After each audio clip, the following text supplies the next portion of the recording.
இலக்கை நோக்கி டுவர்ட் த கோல் இந்த நிகழ்ச்சிக்கு உங்களை அன்புடன் வரவேற்கிறோம். Praise the Lord. ஆண்டவராகிய இயேசுவின் இனிய நாமத்தில் உங்கள் யாவருக்கும் அன்பின் வாழ்த்துக்கள்.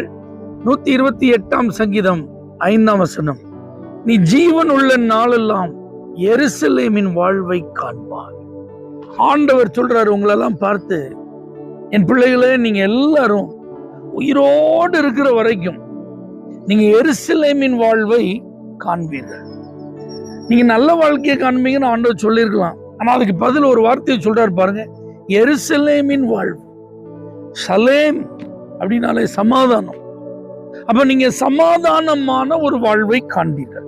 உங்க வாழ்க்கை ரொம்ப பீஸ்ஃபுல்லா இருக்கும், ரொம்ப சமாதானம் நிறைந்ததா, சந்தோஷம் நிறைந்ததா. குழப்பம், கவலை, போராட்டம், பிரச்சனை, கண்ணீர், இந்த மாதிரி சூழ்நிலைகளை எல்லாம் கர்த்தர் அகற்றி இனி உங்க குடும்பத்துல ஒரு நல்ல சமாதானம், உங்க வேலை தொழில்களிலே நல்ல ஒரு மகிழ்ச்சியான அனுபவங்கள், நீங்க எங்க இருந்தாலும் உங்க இருதயம் சந்தோஷப்படுகிற அளவுக்கு நல்ல நிம்மதியா இருக்கக்கூடிய ஒரு வாழ்க்கையை தருவார். எருசலேமின் வாழ்வு என்பது அது ஒரு ஆசீர்வாதமான ஒரு வாழ்வு, அது ஒரு செழிப்பான வாழ்வு.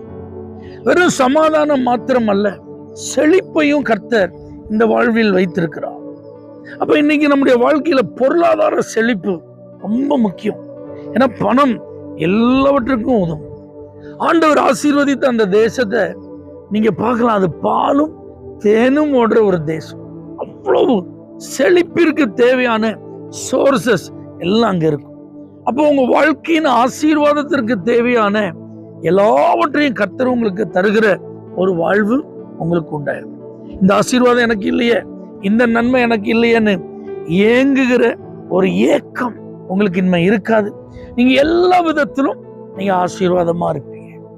எருசலேமின் வாழ்வு என்பது பாதுகாப்பான ஒரு வாழ்வு. சத்துருக்களினாலோ அல்லது கொள்ளை நோய், பஞ்சம், பட்டயம், இந்த மாதிரி தீங்குகள் எதுவும் வராதபடிக்கு கர்த்தரே மதிலா இருந்து, கர்த்தரே ஆதரவா இருந்து, கர்த்தரே பாதுகாப்பா இருந்து நடத்துகிற ஒரு வாழ்க்கை தான் எருசலேமின் வாழ்வு. அதனால நீங்க நல்ல சேஃப்டியா இருப்பீங்க, ரொம்ப செக்யூர்டா இருப்பீங்க. உங்களுக்கு, உங்க பிள்ளைகளுக்கு இனிமே பயம் இல்லை, பாதிப்பு இல்லை. கர்த்தரே உங்களுக்கு மதிலாய் நிச்சயம் இருப்பான். நீங்க அதனால எதை குறித்தும் பயப்பட வேண்டாம். அப்ப இந்த 3 அனுபவங்களும் நமக்கு ஆண்டவர் தர்றாருன்னா நாம எப்படி இருக்கணும்? கர்த்தருக்கு பயந்து அவருடைய வழியில் நடக்கணும், அவ்வளவுதான். அப்ப ஆண்டவர் உங்களுக்கு எப்படிப்பட்ட வாழ்க்கை வாழணும் என்பதற்கு இந்த வேதத்தை தந்திருக்கிறார். அதுல அவர் என்னென்ன வார்த்தைகளை சொல்லியிருக்கிறாரோ அந்த வார்த்தைக்கு நீங்க கீழ்ப்படிந்தாலே போதும்.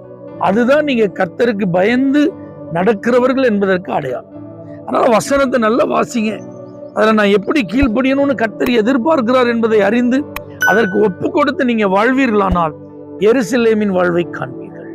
பரலோக தேவனே, இந்த வார்த்தை கேட்ட எல்லாருக்கும் நல்ல ஒரு சமாதானமான வாழ்வு, ஆசீர்வாதமான வாழ்வு, பாதுகாப்பான வாழ்வு உண்டாக ஜெபித்து ஆசீர்வதிக்கிறேன் எங்கள் ஜீவனுள்ள நல்ல பிதாவே, ஆமென்.